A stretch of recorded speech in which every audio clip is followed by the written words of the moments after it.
La raison pour laquelle je devins le gardien du cimetière de Saint-Guiton, monsieur le juge d'instruction ? Mon Dieu, la voici, la faim et le froid. Imaginez-vous quelqu'un vêtu d'un complet d'été, ayant couvert les 60 kilomètres qui séparent deux villes, celle où on lui a refusé tout travail et tout secours, et celle qui fut son dernier espoir. Imaginez-vous cet être nourri de carottes glacées sentant le purin et de pommes rainettes aigres et dures, oubliées sur l'herbe d'un verger désert. Imaginez-le trempé par une pluie d'octobre, courbé sous de grosses rafales qui accouraient du nord, et vous aurez devant vous l'homme que je fus lors de mon arrivée dans la banlieue de votre sinistre ville. J'entrai dans la première maison, qui est une auberge à l'enseigne des Deux Pluviers, où le patron charitable me réconforta de café chaud, de pain et d'un harançor, et où, au récit de ma détresse, ce brave homme m'apprit qu'un des gardiens du cimetière de Saint-Guiton venait de partir et que l'on cherchait un remplaçant. Pourquoi les morts m'auraient-ils fait peur ? Les vivants m'avaient tant fait souffrir. Les morts pouvaient-ils être plus méchants ? Vous cacherai-je ma joie d'avoir été agréé sur le champ par 2 gardiens restants qui semblaient avoir plein pouvoir sur le cimetière et les affaires qui s'y rattachaient ?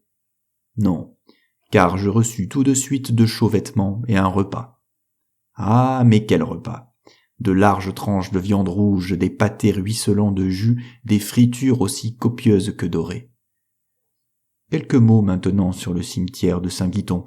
C'est un immense champ de repos où l'on n'enterre plus personne depuis 20 ans.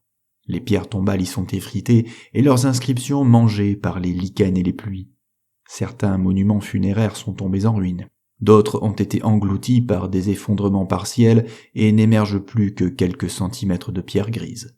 Une sorte de brousse hâve a envahi les allées et les pelouses sont comme une jungle. La municipalité, qui est pauvre et qui envoie maintenant ses morts dormir dans l'immense nouveau cimetière de l'Ouest, avait caressé l'espoir de convertir la nécropole en terrains industriels. Mais les manufacturiers n'en voulurent point, étant aussi superstitieux sans doute que les banlieusards qui, le soir, autour de leur petit feu bourré de coques, en entendant le vent se plaindre dans les ifs du cimetière de Saint-Guiton, racontent d'horribles histoires de revenants. Il y a 8 ans, la face des choses changea. Peu de temps avant sa mort, la richissime duchesse Opolchenska, noblesse russe ou bulgare, proposa à la ville d'acheter le cimetière désaffecté pour une somme fantastique, à la condition qu'elle pût y avoir sa tombe et qu'elle fût la dernière à y être inhumée. Elle ajouta que le cimetière serait gardé nuit et jour par 3 gardiens, aux frais desquels un legs pourvoirait. 2 de ses anciens serviteurs étaient désignés et un 3e était à adjoindre. Je le répète, la ville était pauvre. Elle accepta d'emblée. Aussitôt, une foule d'ouvriers s'occupa d'ériger dans le coin le plus reculé du cimetière un mausolée vaste comme un petit palais, et le mur d'enceinte fut triplé de hauteur et hérissé de hallebardes de fer. À peine achevé, le mausolée reçut la dépouille de la duchesse. Le monde n'avait vu dans tout cela qu'une pointe d'originalité. La millionnaire, s'étant fait enterrer avec des joyaux d'immense valeur, voulait mettre sa dernière demeure à l'abri des détrousseurs de tombes. Et voici mon histoire. Les 2 gardiens m'ont fait excellent accueil. Ce sont des colosses à la mine de bulldog. Pourtant, ils doivent être de braves gens, car j'ai vu leur joie et leur énorme satisfaction devant mon bel appétit. Et seuls les braves cœurs sourient à l'appétit des misérables.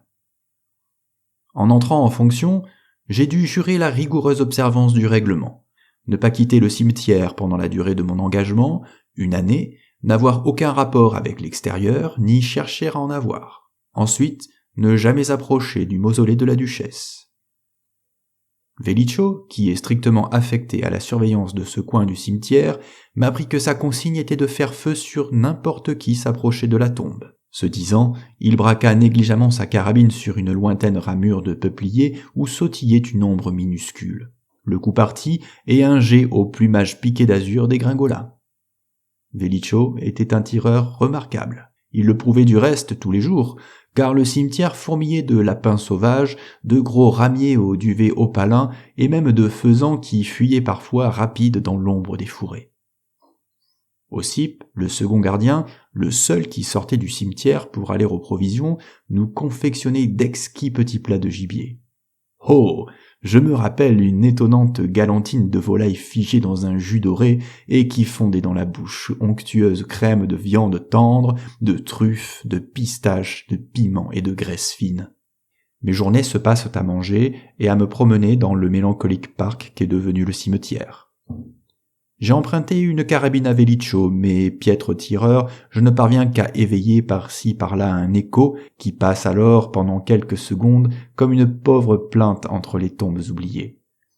Le soir, dans notre petite salle de garde, nous nous réunissons autour du poêle calorifère dont l'œil rouge de Mika rougeoie malicieusement. Au dehors, il n'y a que le vent et les ténèbres. Ossip et Velicho parlent peu. Leurs visages tournés de trois quarts vers la haute fenêtre badigeonnée de nuit, ils semblent toujours aux écoutes, et ces grosses figures de chiens de garde semblent refléter l'angoisse. Pourquoi ? Je souris à la superstition de leur âme fruste, et en ces moments, je me sens supérieur à eux. Oui, pourquoi l'effroi ? Au dehors, il n'y a que l'obscurité des nuits d'hiver, que la plainte aigre du vent. Parfois, haut dans le ciel, des rapaces nocturnes crient à la mort, et lorsque la lune se tient petite et brillante dans le coin de la plus haute vitre, j'entends les pierres se fendre par le gel. Vers minuit, Ossip nous prépare une boisson chaude qu'il appelle tchur ou skur. C'est un breuvage presque noir fleurant bon les plantes étranges. J'en bois avec un plaisir extrême. À peine la dernière gorgée est-elle avalée qu'une exquise chaleur me pénètre. J'éprouve un sentiment de bien-être inouï. Je voudrais rire et parler, ne serait-ce que pour demander une seconde tasse. Mais voilà que je ne le puis pas, une roue multicolore se met à tourner devant mes yeux, et je n'ai que le temps de me jeter sur mon lit de camp pour m'endormir aussitôt. Non, je ne crains pas la nuit du cimetière, ce que j'appréhende c'est l'ennui, et c'est ce qui m'a conduit à tenir mon journal, ou plutôt à noter mes impressions, car ce n'est pas à proprement parler un journal, puisqu'il ne porte ni jour, ni date. C'est de ce cahier que j'extrais tous les passages relatifs à mon effrayante aventure, monsieur le juge d'instruction. Je n'ai pas voulu vous astreindre à lire les poétiques descriptions de tombes encapuchonnées de neige, ni mes idées sur Grieg et sur Wagner, ni mes préférences littéraires, ni mes élucubrations philosophiques sur la peur et la solitude. Ossip et Velicho me gâtent. Que d'admirables menus. Dire que l'autre jour, comme je n'avais pas montré le même appétit qu'aux autres repas, ils marquèrent une inquiétude presque ridicule. Velicho a reproché à son compagnon, dans des termes d'une violence exagérée, de n'avoir pas soigné le repas comme de coutume. Depuis, Ossip ne fait que me consulter sur mes goûts et mes préférences. Ah, les braves gens. À ce régime, je devrais grossir comme une caille. Il n'en est rien. C'est curieux. Par moments, je me trouve même une mine extrêmement souffreteuse. Hier, j'ai eu une première impression de peur.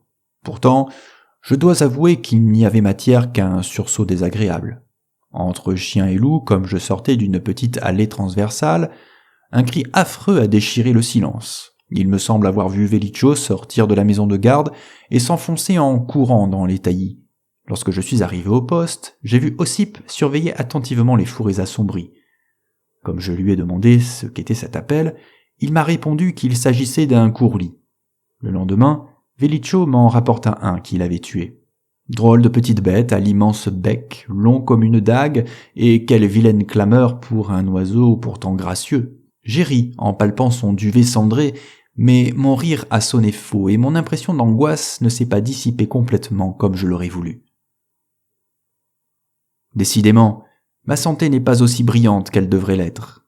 Pourtant, je mange comme un loup et Ossip se surpasse. Mais le matin, une bizarre torpeur me tient encore au lit alors que le soleil joue sur le carreau, que j'entends le coup de fouet de la carabine de Velicho et le tintamarre des casseroles d'Ossip. Une sourde douleur me tenaille la peau derrière l'oreille gauche. En regardant de près dans le miroir, je découvre une légère rougeur autour d'une minuscule boursouflure de chair vive. C'est une petite plaie de rien du tout, mais elle me fait bien mal. Aujourd'hui, comme je battais les taillis à l'affût de quelques ramiers ou d'une bécasse, quelque chose a bougé dans les branches proches. J'ai vu une splendide coq-faisan poussant sa tête fine entre deux brindilles. L'occasion était trop belle. Je tirai. La bête blessée s'enfuit devant moi, une aile pendante. Bravement, Je m'élançai et une poursuite assez longue commença. Soudain, je m'arrêtai, abandonnant ma proie. Je venais d'entendre une voix. Elle était rauque et plaintive. Des mots dans une langue inconnue sonnaient lamentables et presque suppliants. Je regardai autour de moi. Derrière une lourde haie de cyprès et de sapins se profilait une masse sombre, le tombeau de la duchesse. J'étais en terrain défendu.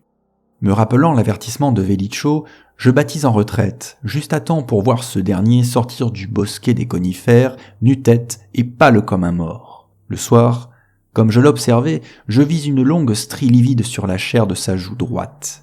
Il me sembla qu'il faisait des efforts pour la cacher à mes regards. Il n'est pas loin de minuit, mes deux compagnons jouent au dé. Tout à coup, mon cœur s'arrête, glacé de frayeur. Près de la maison, tout près, le courlis a crié. Oh, l'affreuse clameur! On dirait que tout le cimetière de Saint-Guiton crie son horreur. Vélicho est resté immobile comme une statue, le cornet de cuir au doigt. Ossip, avec un cri sourd, s'est rué vers le réchaud où le tchour chauffait. Il m'a vraiment poussé la tasse dans les doigts, et j'ai vu que sa main tremblait. Oh, comme j'ai mal! La boursouflure rose derrière mon oreille s'est agrandie. Au centre, la petite plaie plus profonde saigne. Oh, j'ai mal, j'ai mal, j'ai mal. Hier, je me suis promené le long de la muraille de clôture, côté est. C'est un endroit sinistre où je ne m'étais jamais aventuré. Une haute haie de houx attira mes regards. Elle allait de la muraille est à la muraille nord, clôturant ainsi un lopin de terre triangulaire qui échappait à ma vue. Quelle étrange appréhension me fit souhaiter de voir l'espace isolé de la sorte. Cela me fut très difficile, car la haie était épaisse et chaque feuille de houx était une petite main griffue qui me lacérait la peau. Il n'y avait rien dans l'enclos, si ce n'est 8 croix dont la vétusté allait pour ainsi dire en gradation régulière. Ainsi, la première était pourrie et lavée par les pluies, la 8e semblait toute fraîche. C'était comme des tombes nouvelles. Cette nuit-là, j'eus un sommeil hanté de cauchemars. J'eus l'impression d'un poids énorme m'écrasant la poitrine, et dans ma torpeur, ma plaie me faisait atrocement souffrir. Oh, j'ai peur. Quelque chose se passe. Comment ne l'ai-je pas remarqué plus tôt? Ni Ossip, ni Vélicho ne boivent le tchour. Ce matin, ils ont oublié les 3 tasses sur la table. Seule la mienne contenait des restes du breuvage. Les leurs étaient nets. Je dois dormir. Ce soir, je veux rester éveillé, je veux voir. J'ai bu le tchour. Je suis couché sur le lit de camp, je ne veux pas dormir, je ne veux pas. De toute ma volonté, de toutes les forces de mon cerveau. Oh, la terrible lutte contre ce sommeil de plomb et de fer. Ossip et Vélicho me regardent. Ils croient que je dors.